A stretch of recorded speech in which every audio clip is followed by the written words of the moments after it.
नमस्कार दोस्तों, लक्ष्मी ट्यूटोरियल में आप सभी का स्वागत है। पर्यावरण पारिस्थितिकी से चैप्टर जलवायु परिवर्तन की अवधारणा, कॉन्सेप्ट ऑफ क्लाइमेट चेंज, उससे कुछ और प्रश्न तैयार किए हैं। बहुत महत्वपूर्ण है ये, तो चलिए इसको शुरू करते बिना देर किए। पहला है, निम्नलिखित कथनों पर विचार करें। कुछ कथन दिए गए हैं, हमें बताना है कि इसमें से कौन से कथन सही हैं। तो पहला कथन है, UNFCCC के अंतर्गत क्योटो प्रोटोकॉल के तहत एनेक्स 1 में शामिल विकसित औद्योगिक देशों को हरित गृह गैसों के उत्सर्जन में 2012 तक कमी लाकर 1990 के स्तर से 5.2% कमी लाना था, जिनकी प्रवृत्ति बाध्यकारी थी, तथा देशों को अपने लक्ष्य पहले राष्ट्रीय उपयोग द्वारा पूरा करना था, राष्ट्रीय उपायों द्वारा पूरा करना था। तो ये पहला कथन है। ये कह रहा है कि UNFCCC के अंतर्गत क्योटो प्रोटोकॉल के तहत क्या था, जो एनेक्स 1 में शामिल विकसित देश थे, विकसित औद्योगिक देश थे, उनको ग्रीन हाउस गैस के उत्सर्जन में 2012 तक कमी करना था और स्तर कहां तक ले जाना था, 1990 के 5.2% तक कमी लाना था। और इनकी प्रवृत्ति जो थी वो बाध्यकारी थी और देशों को सबसे पहले क्या करना था कि अपने देशों को अपने लक्ष्य जो है पहले राष्ट्रीय उपायों द्वारा पूरा करना था। ये पहला कथन है। दूसरा है, प्रोटोकॉल ने उन्हें अपने लक्ष्य की प्राप्ति हेतु एक अतिरिक्त उपाय भी प्रस्तावित किया। एक तो ये था जो बाध्यकारी था, जिसमें क्या करना था, 2012 तक 1990 के स्तर तक 5.2% की कमी लाना था। इसके अलावा इसने क्या किया, इस प्रोटोकॉल ने, कि इस लक्ष्य के अलावा जो बाध्यकारी था, इसके अलावा क्या किया कि इस लक्ष्य की प्राप्ति के लिए एक अतिरिक्त उपाय भी प्रस्तावित किया, जिसे बाजार आधारित तंत्र कहते हैं। तो ये दूसरा कथन है कि प्रोटोकॉल ने उन्हें अपने लक्ष्य की प्राप्ति हेतु एक अतिरिक्त उपाय भी प्रस्तावित किया, जिन्हें बाजार आधारित तंत्र कहते हैं। और ये दोनों ही कथन बिल्कुल सही है। अगले प्रश्न पे आते हैं। बाजार आधारित तंत्र के प्रकार हैं। ये जो इसने क्योटो प्रोटोकॉल ने जो एक अन्य उपाय सुझाया था, जो कि बाध्यकारी नहीं था इतना, तो ये क्या था, बाजार आधारित तंत्र ही था। अब इसी बाजार आधारित तंत्र के बारे में हम थोड़ा जान लेते हैं। इसके प्रकार होते हैं, तो इसके देखते हैं कि क्या ये सही है ये कथन बाजार आधारित तंत्र के संदर्भ में। तो पहला कथन है, अंतरराष्ट्रीय उत्सर्जन व्यापार, इंटरनेशनल एमिशन ट्रेडिंग, और दूसरा है स्वच्छ विकास तंत्र, क्लीन डेवलपमेंट मैकेनिज्म, और तीसरा है संयुक्त क्रियान्वयन, ज्वाइंट इम्प्लीमेंटेशन। तो ये तीनों हैं और हमें बताना है कि बाजार आधारित तंत्र के प्रकार है कौन से हैं। अंतरराष्ट्रीय उत्सर्जन व्यापार, अंतरराष्ट्रीय उत्सर्जन व्यापार, इंटरनेशनल एमिशन ट्रेडिंग इसे बोलते हैं, और स्वच्छ विकास तंत्र, CDM, क्लीन डेवलपमेंट मैकेनिज्म, और तीसरा है संयुक्त क्रियान्वयन, ज्वाइंट इम्प्लीमेंटेशन।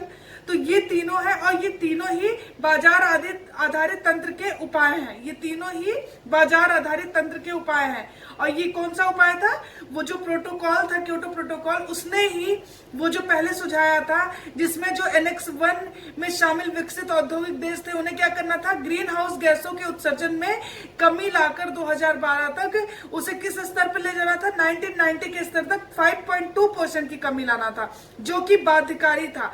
उसी के अलावा एक और सुझाव दिया था इसने, प्रोटोकॉल ने।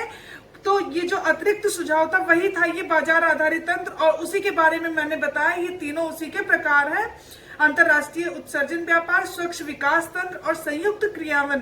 तो यही तीनों इसके प्रकार थे। और ये क्या था, ये जो तीनों था, अंतरराष्ट्रीय उत्सर्जन व्यापार, स्वच्छ विकास तंत्र और संयुक्त क्रियान्वयन, ये तीनों हस्ताक्षरकर्ता देशों के लिए उत्सर्जन कटौती प्रयासों को लचीला बनाने के लिए किए गए थे और हरित निवेशों को प्रोत्साहन देने के लिए भी था। और इन्हीं तीनों ने कार्बन क्रेडिट की अवधारणा को भी जन्म दिया। तो कई बार ये प्रश्न पूछ लेता है कि कार्बन क्रेडिट की अवधारणा कहाँ से, तो यही जो बाजार आधारित तंत्र के प्रकार है, अंतरराष्ट्रीय व्यापार, अंतरराष्ट्रीय उत्सर्जन व्यापार, स्वच्छ विकास तंत्र और संयुक्त क्रियान्वयन, तो इन्हीं तीनों ने ही कार्बन क्रेडिट की अवधारणा को भी जन्म दिया। तो ये था बाजार आधारित तंत्र के बारे में जो हमने जान लिया। इसके 3 प्रकार है, अंतरराष्ट्रीय उत्सर्जन व्यापार, स्वच्छ विकास तंत्र और संयुक्त क्रियान्वयन। तो यही तीनों थे और उपरोक्त सभी, यानी ये सभी बिल्कुल सही है। ये तीनों ही प्रकार इसी के हैं, बाजार आधारित तंत्र के। अगले प्रश्न पे आते हैं हम। निम्नलिखित पर विचार करें और सत्य कथन का चयन करें। देखते हैं क्या है। पहला कथन है, भारत क्योटो प्रोटोकॉल के नॉन एनेक्स 1 का देश है। नॉन एनेक्स 1 के देश है। जो एनेक्स देश थे वो कौन थे? विकसित औद्योगिक देश। तो ये जो भारत है वो क्योटो प्रोटोकॉल के जो नॉन एनेक्स देश है उसके नॉन एनेक्स 1 का देश है, और स्वच्छ विकास तंत्र यानी CDM में भाग लेता है। और ये स्वच्छ विकास तंत्र जो कि इसने अतिरिक्त सुझाव दिया था उत्सर्जन में कमी लाने के लिए, तो उसी का जो प्रकार था स्वच्छ विकास तंत्र, उसमें भाग भी लेता है भारत। तो यही पहला कथन है कि भारत क्योटो प्रोटोकॉल के नॉन एनेक्स 1 का देश है एवं स्वच्छ विकास तंत्र में भाग लेता है। दूसरा है, भारत कार्बन क्रेडिट के सबसे बड़े खरीदार यूरोपीय देश है। उसके बाद खरीदार और यूरोपीय देश है, उसके बाद जापान, ऑस्ट्रेलिया और कनाडा आते हैं। ये दूसरा कथन है। तीसरा है, विकासशील देशों को CDM द्वारा, CDM मतलब क्या हो गया? स्वच्छ विकास तंत्र द्वारा पूंजी एवं प्रौद्योगिकी लाभ होता है। साथ ही उन्हें सर्टिफाइड एमिशन रिडक्शन द्वारा विशाल व्यवसायिक अवसर प्राप्त होता है। ये कह रहा है जो विकासशील देश होते हैं उन्हें CDM क्लीन क्या था? स्वच्छ विकास तंत्र, क्लीन डेवलपमेंट मैकेनिज्म। तो यही है, इसके द्वारा किया जाता है? पूंजी और प्रौद्योगिकी लाभ होता है विकासशील देशों को, और साथ ही उन्हें क्या किया जाता है? सर्टिफाइड एमिशन रिडक्शन द्वारा विशाल व्यवसायिक अवसर भी प्राप्त होता है। तो ये तीसरा कथन है। चौथा है, विकासशील देशों के कार्बन क्रेडिट का सिर्फ एक भाग ही विकसित देशों में कंपनियों को हस्तांतरित किया जा सकता है। ये इंपॉर्टेंट है कि जो विकासशील देश होते हैं उनको कार्बन क्रेडिट का सिर्फ एक पार्ट ही विकसित देशों में कंपनियों को हस्तांतरित किया जा सकता है। और ये सभी कथन बिल्कुल सही हैं। हमें जानना चाहिए कि भारत क्या है? भारत क्योटो प्रोटोकॉल के नॉन एनेक्स 1 का देश है, और ये CDM में भी भाग लेता है, क्लीन डेवलपमेंट मैकेनिज्म में भाग लेता है। भारत कार्बन क्रेडिट का सबसे बड़ा खरीदार है, और यूरोपीय देश जापान, ऑस्ट्रेलिया और कनाडा भी आते हैं इसके बाद। और विकासशील देशों को CDM द्वारा पूंजी एवं प्रौद्योगिकी लाभ भी होता है। साथ ही सर्टिफाइड एमिशन रिडक्शन द्वारा उन्हें विशाल व्यवसायिक अवसर प्रदान होता है। विकासशील देशों को कार्बन क्रेडिट का सिर्फ एक ही भाग विकसित देशों की कंपनियों को हस्तांतरित किया जा सकता है। ये सभी कथन थे, और ये सभी कथन बिल्कुल सही हैं। अगले प्रश्न पे आते हैं। कार्बन क्रेडिट की हानियों में शामिल है। कार्बन क्रेडिट की हानियां क्या हो सकती हैं? इसका देखते हैं क्या है इसमें। पहला है, जलवायु विनाशक को खरीदने का सबसे सस्ता रास्ता प्रदान करता है। ये जो कार्बन क्रेडिट है इसका ये सबसे बड़ी खराबी क्या है कि जलवायु विनाशक को खरीदने का सबसे सस्ता रास्ता प्रदान करता है। दूसरा कथन है, इस प्रक्रिया के जटिल स्वभाव के कारण एवं CER क्या था? सर्टिफाइड एमिशन रिडक्शन के प्रलोभन के कारण विदेशी अदाकारों द्वारा घरेलू उद्योगों पर हावी होना। तो ये दूसरा इसका हानि है कि इस प्रक्रिया से क्या होता है, जो जटिल स्वभाव के कारण क्या होता है कि सर्टिफाइड एमिशन रिडक्शन के प्रलोभन के लिए क्या होता है, विदेशी अदाकारों द्वारा ये जो घरेलू उद्योग होते हैं उस पर हावी हो जाता है। और तीसरा है, CDM क्लीन डेवलपमेंट मैकेनिज्म निवेश राष्ट्रीय विकास रणनीति की विपरीत तरीके से प्रभावित कर सकता है। ये जो CDM निवेश होता है ये राष्ट्रीय विकास रणनीति की विपरीत को क्या करता है, विपरीत तरीके से क्या करता है, प्रभावित कर सकता है। और ये कार्बन क्रेडिट के सभी हानियां हो सकती हैं, और ये सभी बिल्कुल सही है कि जलवायु विनाशक को खरीदने का सबसे सस्ता रास्ता प्रदान करता है। इस प्रक्रिया के जटिल स्वभाव के कारण क्या होगा, CER के प्रलोभन के कारण विदेशी अदाकार जो होंगे वो घरेलू उद्योगों पर हावी हो जाएंगे। और CDM निवेश राष्ट्रीय विकास रणनीति की विपरीत तरीके से प्रभावित कर सकता है। तो ये सभी कथन बिल्कुल सही है। कार्बन क्रेडिट की हानियां थी तो ये हमने जान लिया। चलिए अगले प्रश्न पे आते हैं हम।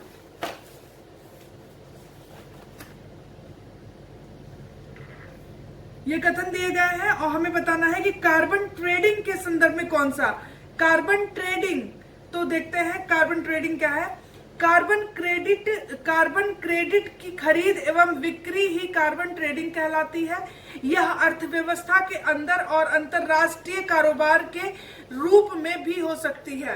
कार्बन ट्रेडिंग क्या होता है? ये कार्बन क्रेडिट की जो खरीद और बिक्री होती है उसी को ही कार्बन ट्रेडिंग कहते हैं, और ये अर्थव्यवस्था के अंदर और अंतरराष्ट्रीय कारोबार के रूप में भी हो सकती है। पहला कथन है।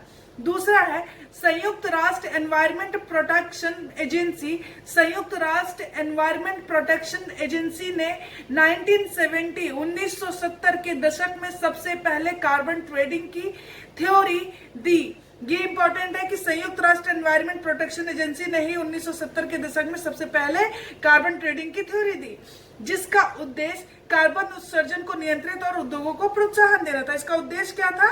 कि कार्बन उत्सर्जन को नियंत्रित करना, उनको कंट्रोल करना, और जो उद्योग है उनको प्रोत्साहन देना। ये दूसरा कथन है। तीसरा है कार्बन ट्रेडिंग उत्सर्जन व्यापार एवं ऑफसेट ट्रेडिंग दोनों प्रकार से होती है। कार्बन ट्रेडिंग के दो प्रकार है, एक तो ये है उत्सर्जन व्यापार और दूसरा है ऑफसेट ट्रेडिंग। दोनों ही प्रकार से होती है कार्बन ट्रेडिंग, तो उत्सर्जन और ऑफसेट। ऑफसेट क्या है? समायोजन। तो ये दोनों ही प्रकार है। चौथा कथन है उत्सर्जन व्यापार तंत्र के अंतर्गत। ये जो उत्सर्जन इसी का एक प्रकार है जो दो तरीके से होता है कार्बन ट्रेडिंग, तो उत्सर्जन के बारे में ही है। ये चौथा कथन कह रहा है कि उत्सर्जन व्यापार तंत्र के अंतर्गत उन देशों को बेचने की अनुमति प्रदान करता है जो अपने निर्धारित लक्ष्य को पूरा करने में असमर्थ होते हैं। वे देश जो निर्धारित लक्ष्य होता है कि हम इतना एमिशन करेंगे, इसका उत्सर्जन करेंगे इतना, उसे निर्धारित लक्ष्य को पूरा करने में अगर असमर्थ हो जाते हैं तो उन देशों को बेचने की अनुमति देता है ये उत्सर्जन व्यापार तंत्र। तो उत्सर्जन व्यापार तंत्र के अंतर्गत ही उन देशों को बेचने की अनुमति प्रदान करता है जो अपने निर्धारित लक्ष्य को पूरा करने में असमर्थ रहते हैं। अगला है कि समायोजन या ऑफसेट व्यापार किसी अन्य स्थान पर हरित गृह गैसों के उत्सर्जन में कमी लाने हेतु एक प्रकार का वित्तीय प्रोत्साहन है। देखो, हमने क्या देखा था कि कार्बन ट्रेडिंग दो प्रकार से होती है, एक उत्सर्जन व्यापार तंत्र और दूसरा है ऑफसेट ट्रेडिंग। तो उत्सर्जन व्यापार तंत्र में हमने क्या देखा कि ये उन देशों को बेचने की अनुमति देता है उत्सर्जन व्यापार तंत्र के अंतर्गत जो निर्धारित लक्ष्य को पूरा करने में असमर्थ रहते हैं। और दूसरा प्रकार जो था ऑफसेट, तो ये इसमें क्या होता है, समायोजन या ऑफसेट व्यापार कहते हैं इसे। इसके अंतर्गत क्या किया जाता है, किसी और स्थान पर हरित गृह गैसें जो ग्रीन हाउस गैस होती है उसके उत्सर्जन में कमी लाने के लिए एक प्रकार का वित्तीय प्रोत्साहन देता है। ये वित्तीय प्रोत्साहन देता है समायोजन ऑफसेट व्यापार, और एक प्रकार का कार्बन क्रेडिट होता है ये। और किसी देश द्वारा ऐसे प्रोजेक्ट जो कार्बन प्रोजेक्ट कहलाते हैं में निवेश का अर्जन किया जा सकता है। ऐसे प्रोजेक्ट जो चलाए जाते हैं जो कार्बन उत्सर्जन में कमी लाते हैं, जो कार्बन प्रोजेक्ट कहलाते हैं, उनको निवेश करता है। तो एक तरीके से ये वित्तीय प्रोत्साहन देता है समायोजन या ऑफसेट व्यापार तंत्र। तो ये दोनों थे, कार्बन ट्रेडिंग दो प्रकार से होती है, उत्सर्जन व्यापार तंत्र और दूसरा समायोजन व्यापार तंत्र। समायोजन व्यापार तंत्र में क्या करता है कि उन प्रोजेक्ट्स को, जो कार्बन प्रोजेक्ट होते हैं, उनको क्या करता है, ये निवेश करता है, उनको प्रोत्साहन देता है, वित्तीय प्रोत्साहन। और उत्सर्जन व्यापार तंत्र में क्या करता है, उन देशों को जो अपने निर्धारित लक्ष्य को पूरा करने में असमर्थ रहते हैं उन देशों को बेचने की अनुमति प्रदान करता है। ये सभी कथन थे और किससे रिलेटेड थे, कार्बन ट्रेडिंग के संदर्भ में थे, और ये सभी कथन बिल्कुल सही है। आइए अगले प्रश्न पे चलते हैं। कार्बन ऑफसेट क्रेडिट को वास्तविक होने के लिए कुछ जरूरी गुणवत्ता संबंधी मापदंड है। ये जो कार्बन ऑफसेट क्रेडिट था, ऑफसेट क्या था, समायोजन, तो इसी को ये कह रहा है कि इसको वास्तविक होने के लिए कुछ मापदंड दिए गए हैं, उसको उस मापदंड में कौन से शामिल है हमें देखना चाहिए। तो कार्बन ऑफसेट क्रेडिट को वास्तविक होने के लिए कुछ जरूरी गुणवत्ता संबंधी मापदंड है। कौन से मापदंड है देखना चाहिए हमें। यह प्रमाणित करना कि यह अतिरिक्त है, अर्थात कार्बन वित्तीयन के बिना उत्सर्जन में कमी को प्राप्त नहीं किया जा सकता। पहला है प्रमाण। ये प्रूफ देना पड़ता है कि यह अतिरिक्त है, अर्थात कार्बन वितयन के बिना उत्सर्जन में कमी को प्राप्त नहीं किया जा सकता। ये पहले प्रूफ करना होता है। और ये कार्बन ऑफसेट क्रेडिट को वास्तविक करने के लिए ये जो गुणवत्ता संबंधी मापदंड है, तो पहला मापदंड यही है कि प्रमाणित करना पड़ता है, प्रूफ करना पड़ता है। दूसरा मापदंड क्या है? स्थायित्व यानी परमेनेंस। तो ये क्या है? इसे कहते हैं कथन के अनुसार उत्सर्जन कटौती की जाएगी। ये जो कहेंगे और वो उसी हिसाब से वो कटौती करेंगे। तीसरा होता है रिसाव। पहला था प्रमाण, दूसरा स्थायित्व, तीसरा है मापदंड में रिसाव। रिसाव के अंतर्गत क्या है कि किसी एक क्षेत्र में की गई उत्सर्जन कटौती की जगह पर उत्सर्जन वृद्धि का कारण नहीं बने। ये कह रहा है कि जैसे यहाँ किसी एक एरिया में उत्सर्जन की कटौती की जा रही है, तो कहीं और इसका इम्पैक्ट ना हो, किसी और जगह पे उत्सर्जन वृद्धि का कारण नहीं बनेगा। तो ये हमें प्रूफ करना होता है पहले स्थायित्व, यानी कि फिर उसके बाद उत्सर्जन कटौती की जाएगी ये बताना होता है। तीसरा होता है रिसाव, कि किसी एक क्षेत्र में कमी और दूसरे क्षेत्र में उसकी वृद्धि, एक क्षेत्र में कमी से दूसरे क्षेत्र में वृद्धि ना हो। तो ये तीनों ही इसके मापदंड है। ध्यान रखिएगा कि कौन कौन से प्रमाण, स्थायित्व और रिसाव, और ये तीनों ही बिल्कुल सही है। कार्बन ऑफसेट क्रेडिट को वास्तविक होने के लिए ये कुछ जरूरी गुणवत्ता संबंधी मापदंड थे जो हमने देख लिया। अगले प्रश्न पे आते हैं हम लोग। निम्नलिखित में से असत्य कथन का चयन करें। असत्य, तो देखते हैं। पहला है कार्बन टैक्स UNFCCC के उपभाग 6A यानी 6A 1A ब्रैकेट 1A में वर्णित है। तो ये कह रहा है कि कार्बन टैक्स UNFCCC के उपभाग 6A में वर्णित है। कार्बन टैक्स एक शुल्क है जो कि हरित गृह गैस, ग्रीन हाउस गैस प्रदूषण पर लगता है। कार्बन टैक्स एक शुल्क है, तो ये कहां पे लगता है? ग्रीन हाउस गैस पॉल्यूशन पर लगता है। और अगला है कि जलवायु परिवर्तन से संबंध 2 कार्बन करारोपण होता है। कौन सा? पहला जीवाश्म ईंधनों के उपभोग पर कर लगना, और दूसरा है उत्पादन प्रक्रिया के दौरान CO2 उत्सर्जन पर कर। तो ये 2 कर लगते हैं जलवायु परिवर्तन से संबंधित। कौन से? एक तो वो जो जीवाश्म ईंधनों के उपभोग पर, और दूसरा वो जो CO2 उत्सर्जन करते हैं, उन दोनों पे ही टैक्स लगता है। तो ये सभी कथन थे, और इसमें से हमें बताना है कि कौन सा गलत है। इसमें से कोई भी कथन गलत नहीं है, ये सभी कथन बिल्कुल सही हैं। आइए अगला देखते हैं।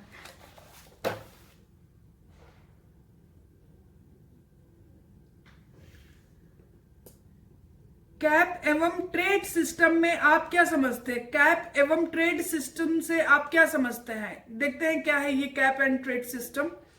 इस तंत्र के द्वारा सरकारें उद्योगों के कार्बन प्रदूषण के सभी स्तरों पर, ये जो तंत्र है कैप एवं ट्रेड सिस्टम, इसमें क्या किया जाता है कि इस तंत्र के द्वारा सरकारें उद्योगों के कार्बन प्रदूषण के सभी स्तरों पर एक उच्चतम सीमा निर्धारित करती हैं। इस सीमा को विभिन्न वर्षों में धीरे धीरे घटाया जाता है ताकि निर्धारित कटौती लक्ष्य तक पहुंचा जा सके। इस तंत्र के द्वारा क्या करती है, जो गवर्नमेंट होती है, वो जो उद्योग होते हैं उसमें कार्बन पॉल्यूशन जो होता है उसकी सभी स्तर जो है उनकी उच्चतम सीमा जो होती है उसको निर्धारित कर देंगी कि सबसे उच्चतम सीमा इसकी क्या हो सकती है, उसको निर्धारित करती हैं। और धीरे धीरे ये क्या करती हैं, विभिन्न वर्षों में उसे घटाती रहती हैं। और एक समय ऐसा आता है कि जो इनका निर्धारित लक्ष्य होता है कटौती का, वहां तक ये पहुंच जाती हैं। तो इसमें यही किया जाता है कि ये जो कैप एंड ट्रेड सिस्टम है, इसमें सरकारें उद्योगों का जो उच्चतम सीमा का निर्धारित करती हैं और ये उस सीमा को विभिन्न वर्षों में धीरे धीरे घटाती रहती हैं। इसलिए घटाती हैं कि जो निर्धारित लक्ष्य वहां तक पहुंचा जा सके। ये पहला कथन है। दूसरा है, अमेरिका में इसका सफलतापूर्वक उपयोग हो रहा है। वहां अपने सल्फर डाइऑक्साइड एवं नाइट्रस ऑक्साइड के उत्सर्जन में कमी लाने हेतु, जो कि अम्ल वर्षा के कारक है। तो ये तो सबको पता है, हमेशा ये एग्जाम में पूछता ही है कि एसिड रेन के कारक कौन से हैं, तो सल्फर डाइऑक्साइड और नाइट्रस ऑक्साइड। तो इसके उत्सर्जन में ही कमी लाने के लिए जो अमेरिका है वो इसका सफलतापूर्वक उपयोग कर रहा है। किसका उपयोग कर रहा है? कैप एवं ट्रेड सिस्टम का। वो अपने सल्फर डाइऑक्साइड और नाइट्रस ऑक्साइड के उत्सर्जन में कमी लाने के लिए, ताकि अम्ल जो कि क्या है, एसिड रेन के कारक है, इनको कमी लाने के लिए इसका उपयोग कर रहा है। अगला कथन है, इसका उपयोग यूरोपीय संघ में भी हो रहा है लेकिन जापान में नहीं। ये गलत है, क्योंकि इसका उपयोग यूरोपियन संघ में भी हो रहा है और जापान भी इसका उपयोग कर रहा है, तो इसलिए ये कथन गलत हो गया। हमें इसमें से असत्य कथन का चयन करना था। इसमें से यही असत्य है कि इसका जापान में नहीं हो रहा, इसका जापान में भी उपयोग हो रहा है। तो ये था कैप एवं ट्रेड सिस्टम, जो हमने जान लिया कि ये क्या है, एक तंत्र है। सरकारें क्या करती हैं कि हर स्तर पर पॉल्यूशन का जो सभी स्तरों पर एक उच्चतम सीमा को निर्धारित करती हैं और धीरे धीरे हर वर्ष उसको क्या करती हैं, धीरे धीरे घटाती जाती हैं, ताकि जो उनका कटौती का लक्ष्य वहां तक पहुंचा जा सके। अमेरिका इसका यूज कर रहा है किसमें, सल्फर डाइऑक्साइड और नाइट्रस ऑक्साइड के उत्सर्जन में कमी लाने के लिए, ताकि जो कि एसिड रेन के कारक है। इसका उपयोग यूरोपियन संघ भी कर रहा है और जापान भी कर रहा है। चलिए अगले प्रश्न पे आते हैं। निम्नलिखित में से हमें क्या करना है, असत्य कथन का चयन करना। इसमें भी हमें गलत कथन का चयन करना है, असत्य कथन का चयन करना है। देखते हैं पहला कथन, भारत कार्बन सब्सिडी प्रशासन से कार्बन कर आरोपण प्रणाली की तरफ उन्मुख हो रहा है। भारत क्या कर रहा है, जो कार्बन के लिए सब्सिडी देता था उसमें अब ये किसकी तरफ उन्मुख हो रहा है, कार्बन करारोपण प्रणाली की तरफ ये उन्मुख हो रहा है। दूसरा है, भारत ने जीवाश्म ईंधन सब्सिडी में कमी और जीवाश्म ईंधन यानी पेट्रोल और डीजल पर करों में वृद्धि की है। इसने क्या किया है, ऐसे ईंधन जो कि पॉल्यूशन वो करते हैं, कार्बन का उत्सर्जन करते हैं, उनपे क्या किया है, इसने टैक्स में वृद्धि कर दी है। तीसरा है, कार्बन डाइऑक्साइड निष्कासन और सोलर रेडिएशन मैनेजमेंट भू अभियांत्रिकी की दो विधियां हैं। कार्बन डाइऑक्साइड निष्कासन CO2 निष्कासन और सोलर रेडिएशन मैनेजमेंट भू अभियांत्रिकी जो है उसी की दो विधियां हैं, और हमें जानना चाहिए ये इसकी विधियां कौन सी हैं। तो ये सोलर रेडिएशन और कार्बन डाइऑक्साइड निष्कासन मैनेजमेंट, यही भू अभियांत्रिकी की दो विधियां हैं, और हमें इसमें से असत्य कथन का चयन करना था। इसमें से कोई भी असत्य नहीं है, सभी सही है कि भारत क्या कर रहा है, सब्सिडी प्रशासन से कार्बन करारोपण प्रणाली की तरफ उन्मुख हो रहा है। भारत ने जीवाश्म ईंधन सब्सिडी में कमी लाकर जीवाश्म ईंधन पर करों में वृद्धि कर दी है। CO2 निष्कासन, सोलर रेडिएशन मैनेजमेंट भू अभियांत्रिकी की दो विधियां हैं। अगले प्रश्न पे आते हैं। बायोचार से आप क्या समझते हैं, बायोचार क्या है, हमें जानना चाहिए। बायोचार यह एक प्रकार का चारकोल है जिसे मृदा संशोधन हेतु प्रयोग में लाया जाता है। पहला कथन यह है। दूसरा है, इसे पायरोलाइसिस या गैसीकरण द्वारा बायोमास में से निर्मित करते हैं।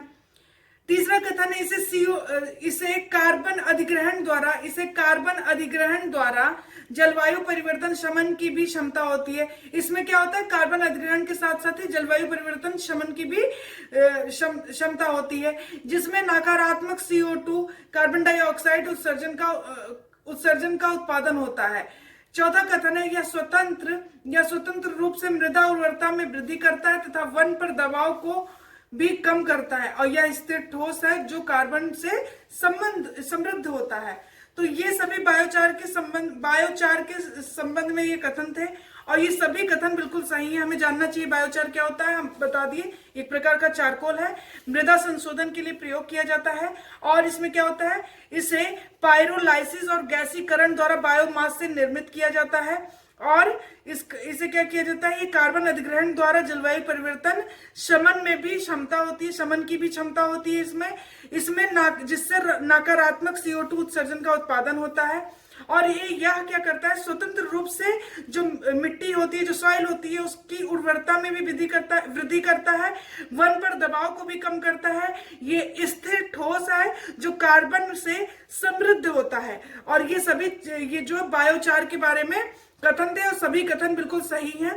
आज के लिए इतना ही। Thank you so much. अगर आपको वीडियो अच्छी लगती है तो प्लीज लाइक और सब्सक्राइब करें।